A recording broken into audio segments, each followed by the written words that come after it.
Bon, je crois que vous avez eu des présentations des différents aspects du bois énergie par mes collègues là.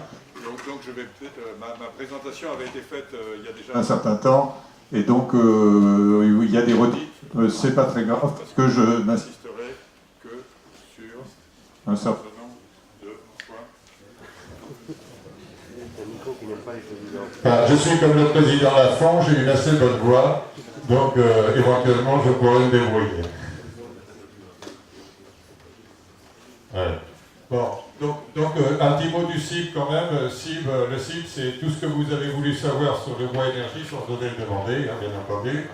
Donc c'est une association, hein, c'est une association qui ne défend pas une profession, qui défend une filière.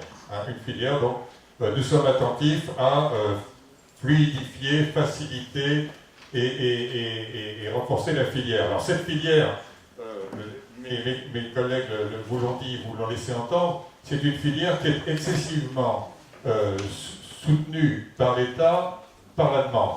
Hein, il faut savoir, il faut rappeler, parce que ce sont des chiffres très importants qu'aujourd'hui, la filière énergie, j'ai pas de chance, la filière énergie est subventionnée à hauteur de plusieurs centaines de millions par le biais du fonds chaleur, par le biais des crédits d'impôt, par le biais des TVA réduites. Elle est subventionnée à hauteur de plusieurs centaines de millions par l'État. Je pense que vous ici, vous direz pourquoi on n'en fait pas autant pour la forêt. Hein, bon, ça va peut-être venir. Aujourd'hui, il y a des gens à Paris qui s'en occupent. On peut espérer qu'il y ait peut-être pas le même effort, mais au moins un effort notable qui soit fait pour la forêt. Bon, donc ça c'est très important.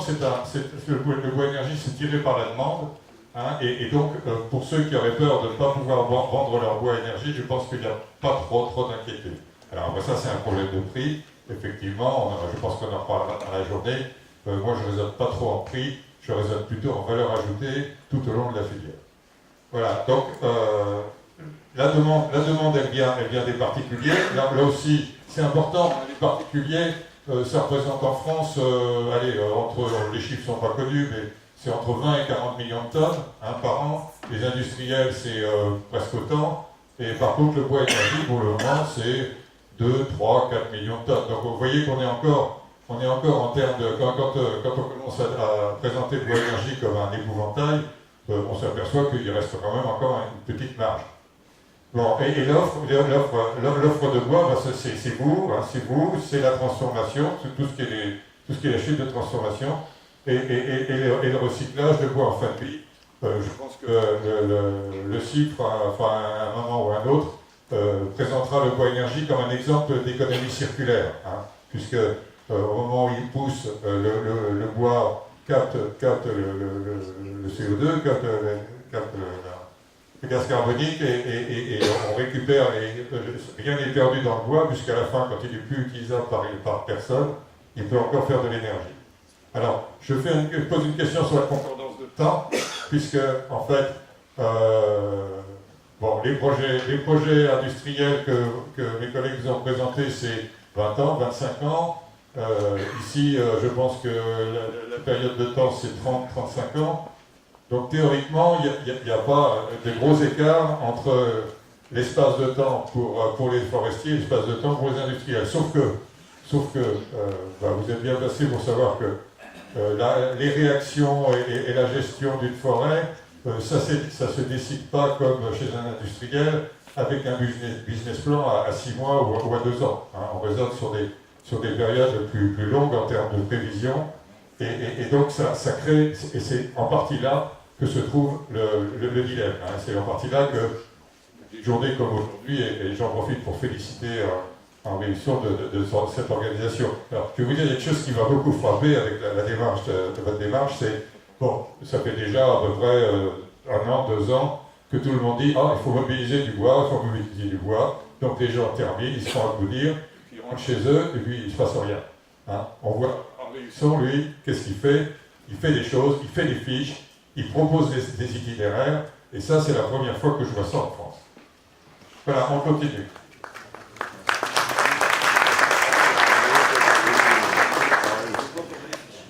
Voilà, alors effectivement, ce que je vous ai dit tout à l'heure, c'est exact, un développement explosif dans un monde traditionnel. Alors, c'est les réactions de l'industrie par rapport à un monde de la forêt qui n'est pas habitué à ces pressions. Hein. L'État a injecté des centaines de millions, je l'ai dit. Tension sur les prix. Alors là, les prix c'est à la fois l'offre et la demande, hein, donc bien sûr. Alors, ce qui m'a un peu étonné, moi je suis forestier aussi, ce qui m'a un peu étonné, c'est que quand j'ai commencé à m'intéresser vraiment aux cibles, j'étais déjà dans l'activité avant, ce qui m'a surpris, c'est que les gens, quand ils ont vu arriver le bois d'énergie, ce sont surtout les panetiers et les pavetiers qui se sont inquiétés, en disant « Ah là là, ça va nous prendre des parts de marché, etc. » Ce qui était tout à fait vrai, et ce qu'il fallait absolument gérer. Mais j'ai remarqué, alors, vous êtes déjà relativement avancé en Aquitaine, parce que vous êtes, je ne sais pas combien, 200 à vous y intéresser, mais moi, dans les Ardennes, quand je parle de bois énergie chez les forestiers, ça n'intéresse personne.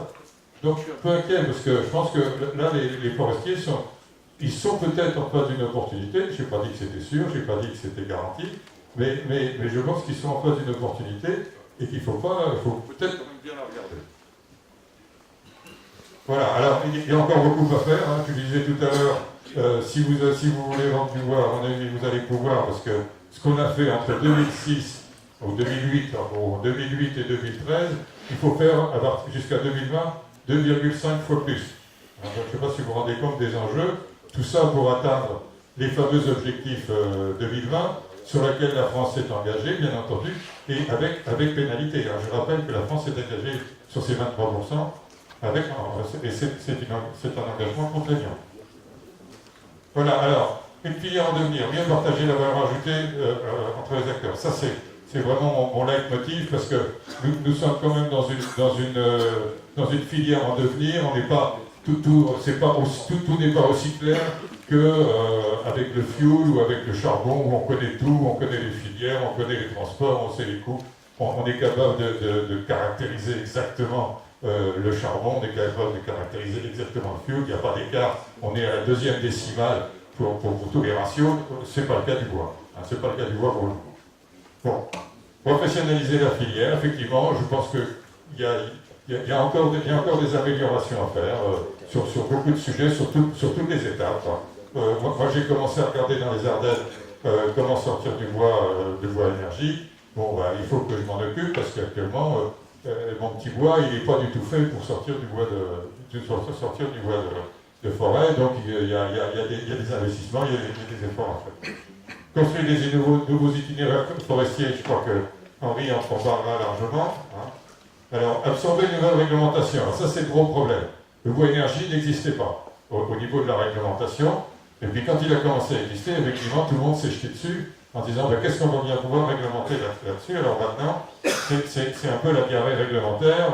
On va réglementer l'amont, on va réglementer la transformation, on va réglementer la combustion, on va réglementer les cendres, on va tout réglementer. Ça, c'est la grande. Ils n'avaient pas grand-chose à faire au ministère, maintenant ils ont du boulot. Bon. Et puis bénéficier de cartographies précises sur la situation du BE, ça c'est très important, parce qu'on est tous en train de parler de choses qu'on ne connaît pas. Hein.